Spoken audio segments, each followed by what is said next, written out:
Well, if we pass it out of the committee, then pass it to the full House, which I think we can do, then it goes to the Justice Department. That'll be the Attorney General's decision whether he's going to press charges. But if he does, I mean, it could be up to a year of jail time for failing to come and comply with a deposition and for subpoena deposition to be interviewed by Congress. So this is serious stuff. That was MAGA Republican Jim Jordan on Fox Sunday morning saying he would hold Hunter Biden in contempt and the MAGA Republicans would seek a referral to the Department of Justice for not showing up at a private secret deposition when Hunter Biden wanted to show up for a public hearing, as Hunter Biden was previously offered by the MAGA Republicans. Hunter Biden said that he would be happy to testify publicly under oath before the world. MAGA Republicans didn't want that. And now, of all people, you have Jim Jordan, who refused to respond to a subpoena that he received in connection with the January 6th insurrection, saying that he was going to move to hold Hunter Biden in contempt for not responding to a congressional subpoena. The hypocrisy of these MAGA Republicans could not be more present right now. Let me just show you this too, so you can see previously how Democratic Congress member Eric Swalwell has previously and consistently mocked Jim Jordan for not showing up to his deposition testimony and by not responding to his subpoena that he received in connection with January 6th. Here, play this clip. Another partners meeting of Insurrection LLC. That's what this is. This is the newly formed largest law firm in Washington, D.C. Only has one client, maybe a second client that we're going to learn about today, but that client is former President Donald Trump. Their job is to litigate every one of his petty grievances. Perhaps the next client is Elon Musk, and that's why FTC has been called here today. But Jim Jordan's obstruction of justice committees that he's overseeing have less credibility today than they did when we convened just 3 weeks ago. It's now 321 days since this subpoena was sent to Jim Jordan that he did not comply with. So it's comical that we are here today under Jim Jordan's leadership asking people why they don't want to comply with subpoenas.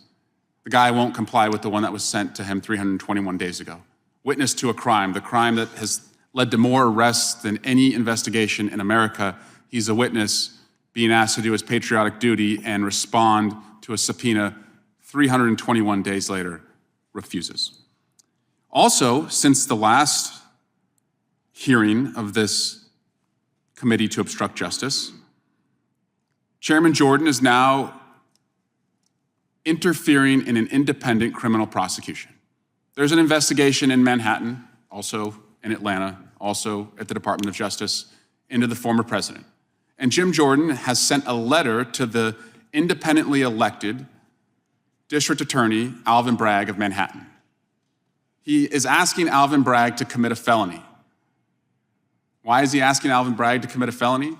To help Donald Trump. Why is it a felony? Because if Alvin Bragg were to turn over what Jim Jordan is asking, Alvin Bragg would be violating New York law that says you cannot turn over grand jury proceedings. But that's what they're asking him to do. Again, the law doesn't matter if your client is Donald Trump. All right, and so then Jim Jordan moves on in that interview to talk about the most damaging piece of evidence that he believes that MAGA Republicans have on Hunter Biden and Joe Biden. And this is what he says. Here, play this clip. So you believe you will get all of these depositions done by the end of January? Some of the people you just mentioned. Give us your sense of what the most damning evidence is that you have so far on Joe Biden regarding bribery, potential money laundering. These are the terms that you and your colleagues have been using. Where's the evidence? And do you believe you're going to find more from these depositions by the end of January? I do. To the last question, the most, I think, damning evidence thus far is what we got from Devon Archer when we... Really? You think the Devon Archer deposition is the most significant information that you have on Joe Biden as part of your impeachment inquiry. For all of the things you've been doing, you believe Hunter Biden's business partner's deposition, Devon Archer's, that's your holy grail. That's your smoking gun. Okay, well, let's go into the deposition, because there is a reason why when Democrats wanted to introduce that deposition as an exhibit during that one sham impeachment inquiry hearing you held and then never held any other hearings ever again on it. Remember when Democratic Congressman Dan Goldman wanted to introduce the deposition, you wouldn't let him? Because here's actually what the deposition says. This is the deposition of Devon Archer. Question to Devon Archer. So based on your knowledge and experience, your relationship with Hunter Biden, your time on Burisma's board, and the entirety of your knowledge and experience, do you have any basis to disagree with the conclusion that, quote, Vice President Biden did not alter U.S. foreign policy to benefit his son Hunter Biden? Answer. I have no basis to know if he altered. I have no basis to know if he altered policy to benefit his son. So you have no knowledge? Answer by Devon Archer. I have no knowledge. I could go on and read you more of this deposition. Yes, I have no knowledge. Altering U.S. policy to benefit his son? Answer. I have no knowledge. Question, do you have any basis to disagree with the conclusion that Hunter Biden's presence on the board of the Ukrainian gas company Burisma had no effect on U.S. foreign policy? Answer, not directly. You mean like making laws? I don't know. I don't think so. Mr. Goldman, foreign policy. No on foreign policy. Question, no basis to disagree with that conclusion? Answer, no. Question, do you have any basis to disagree with the conclusion that Hunter Biden's role did not influence U.S. foreign policy? I have no basis. Question, do you have any basis to disagree with the conclusion that Vice President Biden carried out U.S. foreign policy in the interest of the United States? Answer, I have no basis to judge or to disagree with that or to disagree with that. You have no knowledge, nothing to base your knowledge or experience that contradicts that conclusion. Answer, no. Okay, so that was the strongest interview that you had. That's why facts matter. By the way, let me just show you the videotape where Dan Goldman tried to introduce that deposition that I just read for you into that first impeachment inquiry that took place. This was when McCarthy was still the Speaker of the House. Watch what happens where then the MAGA Republicans do not let Dan Goldman, the Democrat, introduce the deposition of who you just heard Jim Jordan say was their most important and powerful witness to date. Play this clip. Chair, now recognize Mr. Chairman, I Connolly have a from Virginia unanimous for consent 5 minutes. motion. Mr. Chairman, unanimous consent motion.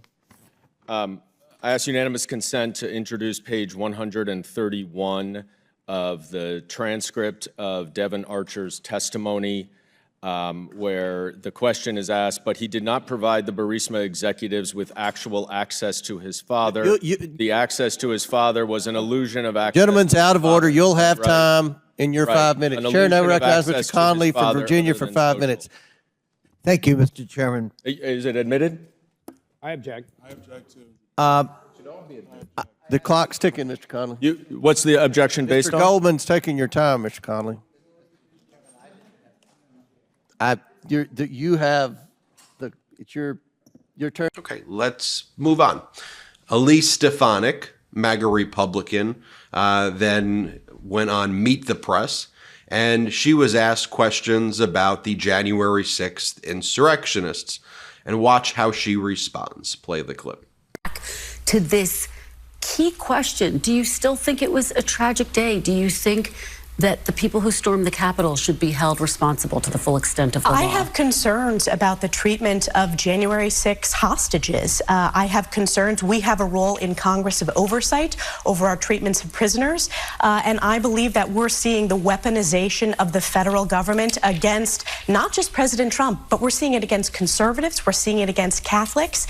And that's one of the reasons why I'm so proud to serve on the Select Committee on the Weaponization of the Government, because the American people want answers answers. They want transparency. And they understand that as you look across this country, there seems to be two sets of rules. If your last name is Clinton or it's Biden, you get to live by a different set of rules than if you're an everyday patriotic American. I've been clear, Kristen, if you go back and play the full speech I gave on the House floor, I condemn the violence just like I condemn the violence of the BLM riots, but I also importantly stood for election integrity and security of our elections, which if we don't have that, we do not have a democracy. So the real threat to our democracy is these baseless witch hunt investigations and lawsuits against President Trump, whether it's Tish James or whether we see in the D.C. Circuit Court, and that is undemocratic and it's shredding our Constitution. And you know who agrees with me, Kristen? The American people. That's why President Trump is winning in poll after poll against Joe Biden. The Justice Department has indicted a number of top-name Democrats as well, including the president's son, twice. So,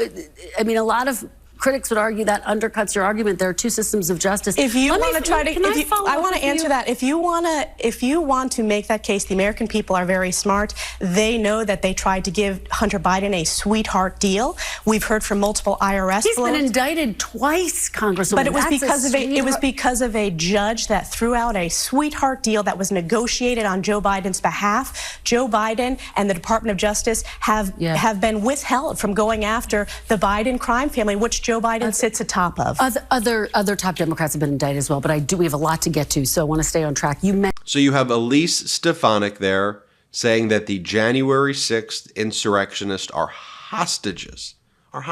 This is the Republican position. This is their platform right now. It's really sad to see because objectively, they're not hostages. Objectively, they're terrorists. Objectively, these are people who try to overthrow our democracy. We saw it with our eyes. We know what happened on January 6th. Yet the Republican Party, it's just sad that the Republican Party is a bunch of terrorists and a bunch of insurrectionists because they support this crap. By supporting it, that's who you are. It pains me to have to say that. I'd love to speak about real issues of actual conservatism on certain issues, on fiscal policy and this and that. Like, I'd love to have debates about that. But when you support insurrectionists like the Proud Boys and the Oath Keepers and people who were convicted of seditious conspiracy, what does that make you? By the way, what is Elise Stefanik parroting right there? That language, hostages, hostages. That's their campaign, the Republicans. They're running on free the J6 hostages. That's what they're saying. And here is Donald Trump at the speech the night before Elise Stefanik gave that interview. And here's Donald Trump saying the same thing that Elise Stefanik is copying the next day. Play this clip. What they've done, and they ought to, you know what they ought to do? They ought to release the J6 hostages. They've suffered enough. They ought to release them. I call them hostages. Some people call them prisoners. I call them hostages. Release the J6 hostages, Joe. Release them, Joe. You can do it real easy, Joe. This guy, what he's done to people. And by the way, Elise Stefanik certainly watched Donald Trump's interview on Meet the Press, when Donald Trump said to pretty much the same thing. But this is what he said, not just about, some, random insurrectionists, but about Enrique Tarrio, about the leader of the Proud Boys, and about pardoning the Proud Boys, and about the treatment of the terrorists, Oath Keepers, seditious conspiracists. Here, play this clip. Proud Boys leader Enrique Tarrio was sentenced to 22 years in jail. Now that you know what the sentence is, 22 years in jail, will you give him a pardon? Will you give other Proud Boys a pardon? I don't know him. I never met him. I never heard of him until I started reading this stuff. Will you pardon him? But I want to tell you, he and other people have been treated horribly. Will you pardon him? In Minneapolis, I'd certainly look at it. I'd look at that, and I'd look at all the other people that have suffered, the J6 people. Okay, then in terms of what else Donald Trump was talking about in that speech, just so you know, the other things he talked about, and I've done other videos on this, so I'm not going to go through all of that, but how strong President Xi is. That's what he says. Here, play this clip. The press goes crazy when I say it because they say, that's not nice. They say, like President Xi of China, strong, smart, tough, no games. We will start negotiation immediately. I say, let's loosen up a little bit, you know. Oh, and then finally you have Alina Habba, who goes on the shows, and she's asked a question about the contempt motion that Trump filed against Jack Smith. And just watch her absurd answer here. Play this clip. Thanks very much for being here. A lot to handle here. First, I want to ask you about the special counsel, Jack Smith. What is President Trump's reasoning for wanting him to be held in contempt? Because he is in contempt. He has clearly ignored the court's stay of that decision. The decision is completely disregarded. Just like anything, these radical lefts are really pushing their own agenda. What happened was there was a stay in the proceeding. That means that all actions, all activities on that case must stop until the issue of presidential immunity is addressed.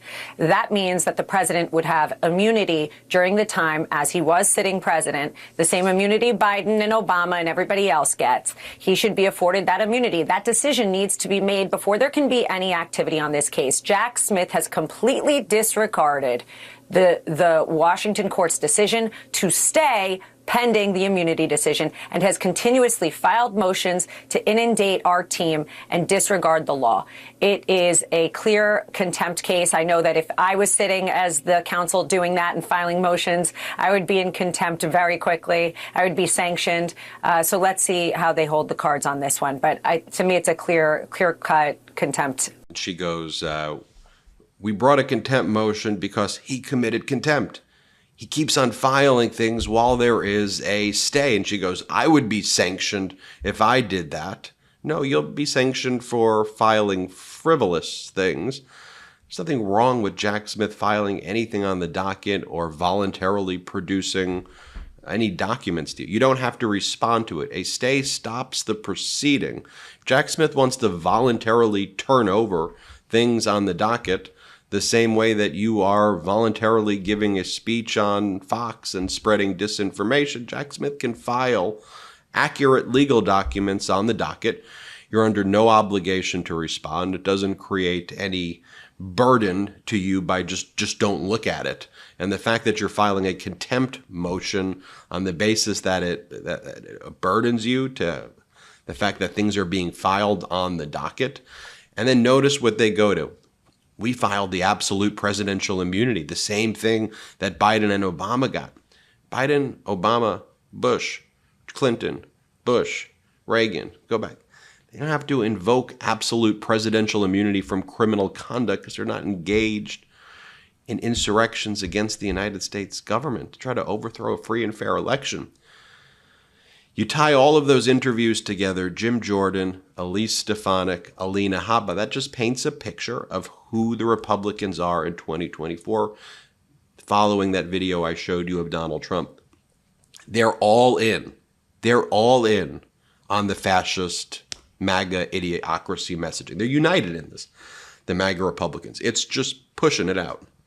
So Americans have a clear choice, but you gotta get the accurate data out there. That's the thing.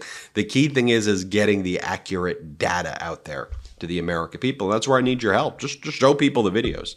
That's why I say, okay, well, here's what you said. Here's what the deposition says. Here's what Goldman says. Here's what Stefanik. Here's what you're saying. Here's what Trump's saying. Fine, I'll show you this last one too. Here's what President Biden is saying. Let's just compare it. Here's what President Biden has to say. Play this clip. Trump said that there was a lot of love on January the 6th. The rest of the nation, including law enforcement, saw a lot of hate and violence. One Capitol Police officer called it a medieval battle. That same officer was called vile racist names. He said he was more afraid in the capital of the United States of America, in the chambers, than when he was fighting as a soldier in the war in Iraq. He said he was more afraid inside the halls of Congress than fighting in the war in Iraq. So make your decision. Let me know what you think. Put it in the comments below. Hit the thumbs up button. Hit the like. Thank you for watching, and hit subscribe. Let's try to get to 2 million subs. Thank you.